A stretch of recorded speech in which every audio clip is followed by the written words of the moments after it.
Hi everybody. So right now we are going to talk about making a kind of a cool 3D paper sculpture. And so this is one of the most popular activities usually when I teach art, kind of a for fun way to turn two-dimensional materials into a three-dimensional piece of artwork. And by two-dimensional, and some of us might call that 2D, that means something is flat. All it has is width and height. And so our three-dimensional art has width, and it has height, and it has depth. It's got 3 dimensions here. It takes up space. And so for this activity, I'm going to use just a piece of scrap cardboard. I end up with a lot of extra cardboard around my house. And so I just kind of cut this piece. It's pretty hard to cut. So if you're trying to cut a piece of cardboard, if you need a grown-up to help you ahead of time, or just while you're working, you might want to do that. If you don't have a grown-up to help and it's too tricky to cut, or you just don't have some cardboard, you could use just a piece of paper underneath for your sculpture base. That will work totally fine.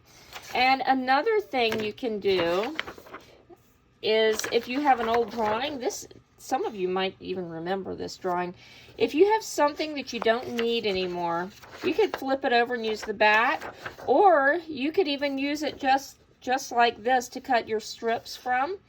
And by cutting your drawing apart, especially if it's really colorful, you're going to end up with some cool strips too. Here's what I did for mine. I had a piece of paper and I divided it into different just wavy lines, and I put some patterns in there. And so just a really quick, I don't think we need to talk about this too much, but I'm just going to grab this marker and kind of show you. I'm not making them super wiggly like that. You could, if you want to really practice your cutting skills, that would be pretty awesome actually if you did that. But if you want to make it a little bit easier, just some nice gentle waves, even some straight lines if you want. Your edges will be straight already, so you can shake it up a little bit however you want. And you can see I'm just using this green, but you can use whatever color you want. And so after you have your lines done, then you can add all different kinds of patterns. We've done lots of artwork with patterns and designs, so I don't think I even need to explain any of that. And then I'm just going to cut a couple of these and give you some hints on folding and twisting and all of that. So I'm just going right along here. Sometimes when you're cutting, especially if you're doing a tricky cut, I try to actually turn my paper instead of turning my scissors. That's pretty helpful. And so you can see I'm not getting exactly on my lines. I'm kind of rushing a bit here. I'm just going to cut one more, I think, and we'll talk about some ideas, because I don't want to make our video super long. I should have had some already cut, shouldn't I? That would have sped up our process a little bit. But so I have 2 right here I'm going to show you some things with. So one thing that you can do is you can make an accordion fold. That's like a fan.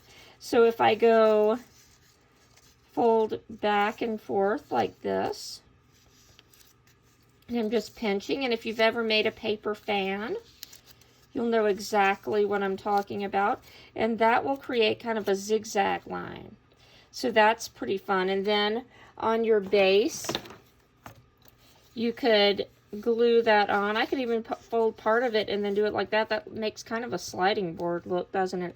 You could make a cool playground or something. And so another thing, I'm going to just flatten this back out so I can show you something different. You can make curls. You can see on this one these kind of paper curls. I'm just taking a pencil and I am going to wrap that around the pencil. And so I'm just turning the pencil and pushing the paper against it. It's getting a little crooked, no problem about that. It doesn't have to go around it perfectly. part of that's probably because my paper is cut on a curve. And then I'm just going to slip the pencil out. Well, oh, there it goes. And I've got a little curl. If that's too tight, if you don't want it so tight, you can just stretch it out a little bit, and that will loosen it up a little bit. And then you could attach that onto your base. Very quickly, let's talk about that. I have a glue stick here. That's what I used on the one I already made, and I have some tape. If you happen to have liquid glue, that will work too. I actually don't have some, so I can't show you that right now.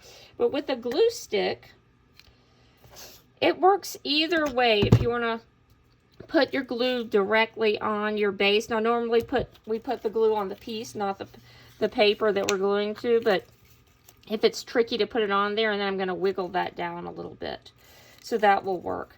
And so if you want to put it directly on your paper too, that's fine. If you're using tape, well, let's do that with the next strip. I'll show you something. So let's see, what could we do with this guy? We could just make a twist or a curve. Here's a little hint. You're not going to be able to glue down if you have just a sharp edge like this. You want to make a little tab that you can glue or tape. So if I pinch that down, that's going to make a little flat place. I can add my tape or glue, and then I'm going to do that one too. And I could just glue this down or tape this down into a curve. And if you don't want your tape to show, some of you might know how to make a little tape roll. I'm just a little tiny piece. And then I can put that on the end and tape that down so that doesn't show. If that's too tricky to make a little tape roll, you can just tape it the normal way. Let's see, I can just do that, and that's down there. So you can have a lot of fun doing this. If you happen to have construction paper in different colors, that looks really, really cool to use the different colors. Or you can create your own, just like we did. And so you can just let that grow and keep getting bigger and bigger and really make something cool. Something I did not put on mine, but I've seen a lot of kids do this, is cut out little creatures, little animals, little people, little monsters, or imaginary little creatures, and stick those on like they're in their special land. So that's pretty fun too. Just remember, if you do that, you're going to want to, here, let me just, we'll pretend like I have a little guy here, bend a little tab. And then if I had a little person drawn on there, a little animal, I could put them on, and then this could be their world or their playground. So lots of fun opportunities to create a really cool 3D sculpture with just paper and something to stick it down with and some scissors. You could also just tear your paper.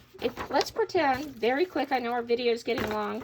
If I saw that activity and I thought I really want to do that, it looks fun, but I don't have any scissors, or maybe I don't even have anything to stick it with, you can tear. I'm going to fold this a little bit to make it easier, but it's okay even if it gets really crooked.